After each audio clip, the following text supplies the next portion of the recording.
Hey guys, this is National Master Kevin Yang back at it with another video.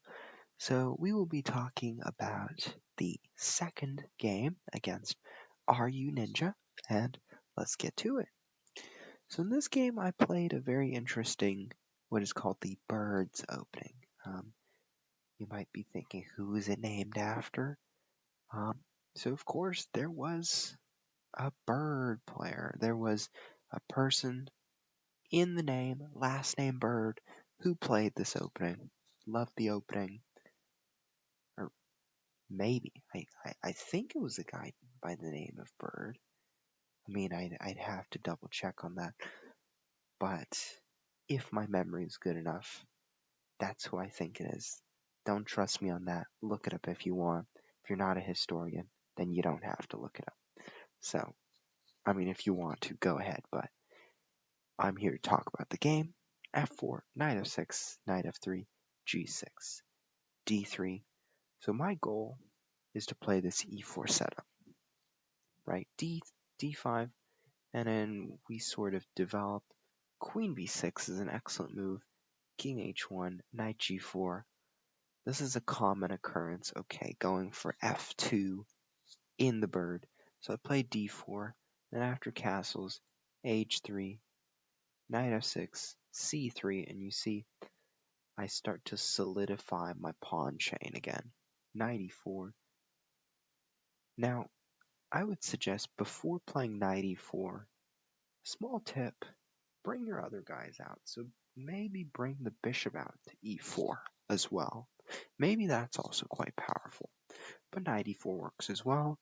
Queen e1, protecting g3, knight a6, knight d2, f5. And now you see one of the weaknesses of the bird's opening is that by playing f4 and by playing d4, we sort of concede this e4 square, and ultimately it becomes a safe haven for our opponent.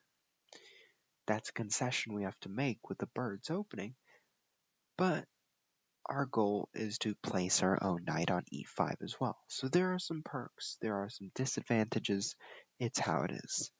So after knight takes e4, d takes e4, knight e5, bishop takes e5, I kind of thought this one might have been an accuracy, but I was like, right? Do I take here? Like, what is the benefit? After rook takes e1, queen takes f1, and after bishop e6, I was thinking bishop h6, control this f file, but what happens after queen takes b2, right? And here is what I missed. I missed that after queen takes c3, rook takes b7, queen takes g3, I missed this move rook takes a7. And what this does is, after rook takes, there's checkmate. And I missed that. I don't know why. I just, maybe fatigue, but I had the right instinct here. Like, I knew that this was good for me. But I thought this was somewhat, like, I didn't want to give up that many pawns. And so, to me, it was a mistake on my end for not seeing the rest of the variation. So, in the end, I played d takes e5. Not the best capture, but now I set my sights on g4, f5, bishop h6. So somewhat of the same, bring the bishop in. So after bishop e6, played g4, getting ready for maybe f5. After king h8, brought my queen into h4, looking toward e7, maybe coming to g5 and reinforcing. So after rook f7, actually, there was this move f5. Now, at first, I didn't consider the move at all, because after f5, if you think about it, bam, bam, bam, bam, bam, right? There's not much. But if you look at it further, there is this spicy pawn, and especially with the move of bishop g5, and bishop takes, and bishop going back to f6, bringing the queen in. It's very powerful. However, I did not see that idea, and I do concede that there is f5 in this position. I played b3 instead. Why?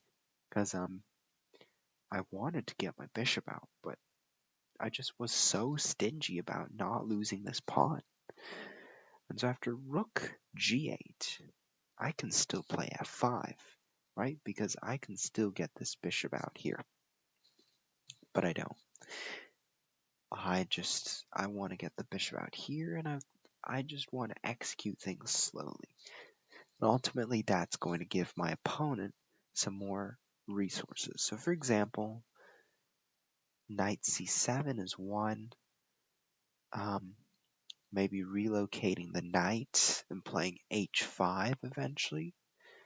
That's maybe one. Or black can sort of counterplay in the center. c5, queen c6, d4, I don't know. But after queen d8, bishop e3, now I sort of set my sights on d4. Our opponent plays c5, and now you might wonder, why did I play bishop g1? Well, the simple answer was prevent my opponent from having d4 with a tempo. So I was thinking, okay, if I play something like queen h4, black might play d4, and then if I take, black will take, and then if I have to move my bishop, and then e3 comes, and then it looks all weird. But I forgot about rook a d1 or rook f d1, just pinning the queen. Didn't see that somehow, so mistakes on my end. Bishop g1, b6, and after the move rook d1, finally I'm ready to say, okay, maybe I'll play c4, maybe I'll take on e4. After queen f8, I play c4. I want a pawn break, knight c7, I take, and after bishop takes, right, here I have an idea, and this idea really comes from me creating a discovery, but also knowing the fact that the knight is tied to the bishop, right? So if the bishop is unguarded, the rook can take the bishop. If the knight is unguarded, the queen may be able to take the knight. So my idea was just push these two guys. And ultimately, I believed in the move f5 here, except if I did it the other way around, so after e6, right? So my idea is f5, e6, connection open, connection open. So after f5, g takes f5, e6, right? So now I'm threatening the rook. If the bishop takes, I'm taking the knight. If the knight takes, I'm taking the bishop. So there are all these threats, but I missed, I sort of thought that after f4, I would have check, rook f6, and then something like rook takes f4. And I thought this would be crushing, right? These pieces would be paralyzed and nothing much would happen. So after bishop takes e6, I'd have queen e5. And in this situation, black has knight d5. And surprisingly, it's not the end of the world for black just yet. And so I sort of underestimated this move. But after the move e6, now knight takes e6, rook takes bishop. But after bishop takes e6, f5. And now I have a direct threat on the knight and a direct threat on the bishop. So using the same principle that I saw from before, this is much more powerful because there's no pawn coming to guard that connection between the queen and the knight, or the pawn and the bishop. So after g takes f5, I would just take the knight here. And then I'd come back to say queen e5 check, and then things would get all dicey. But I went the other way. Chaos ensued after queen c3. Rook g7 actually really helped me. And after queen e5, here was the moment I could have done better. I should have played the move bishop h2. Because at this moment, these two pieces are still paralyzed, right? So if black takes on e6, rook takes on f4. And then after something like queen c8, rook takes on e4. And you can see that this rook is still pinned, and it's a winning game for me. But instead, I played queen e5, thinking that, it's gone. These two pieces are done, right? So I'm right about that. But black has the move f3, and this bishop is trapped. So after e takes, g takes, what do? I have to play king h2. The bishop is practically done for. After queen b8, if I play bishop h1, black can remove his bishop from d5. So I have to take, and black has this miracle-looking move, knight takes e6. Queen cannot take because there's a pin. So this would have been the completely equalizing variation.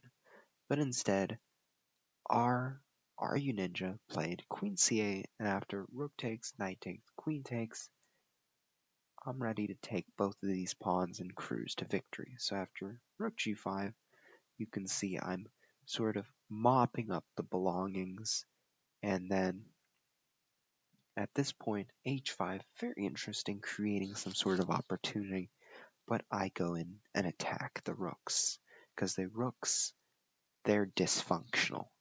The bishops, well, they're coming into the game slowly and steadily.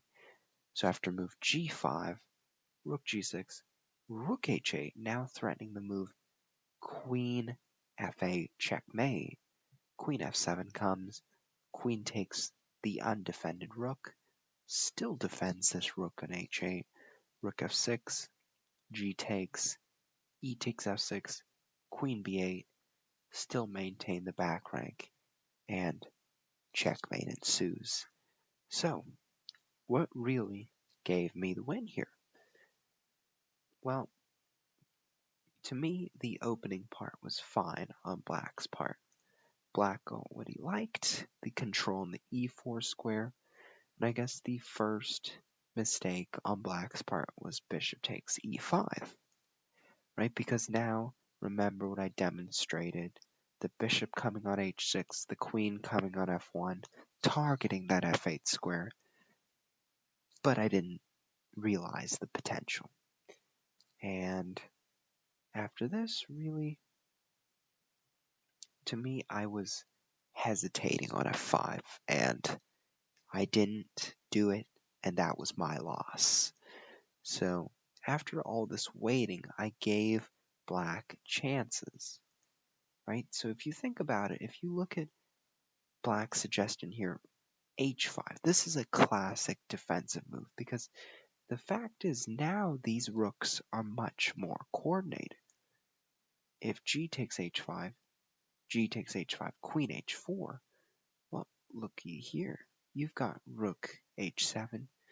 You've even got what computer suggests queen f8, and after queen takes h5, rook h7, the queen is trapped. So, just even, right, I was playing a little bit too passively throughout the game, and notice e6 first would have won the game much easier. So as I covered, there was a slip up. Black could have played f3 here, but other than that, there were a lot of topsy-turvy moments, and hope you enjoyed it, and see you next time.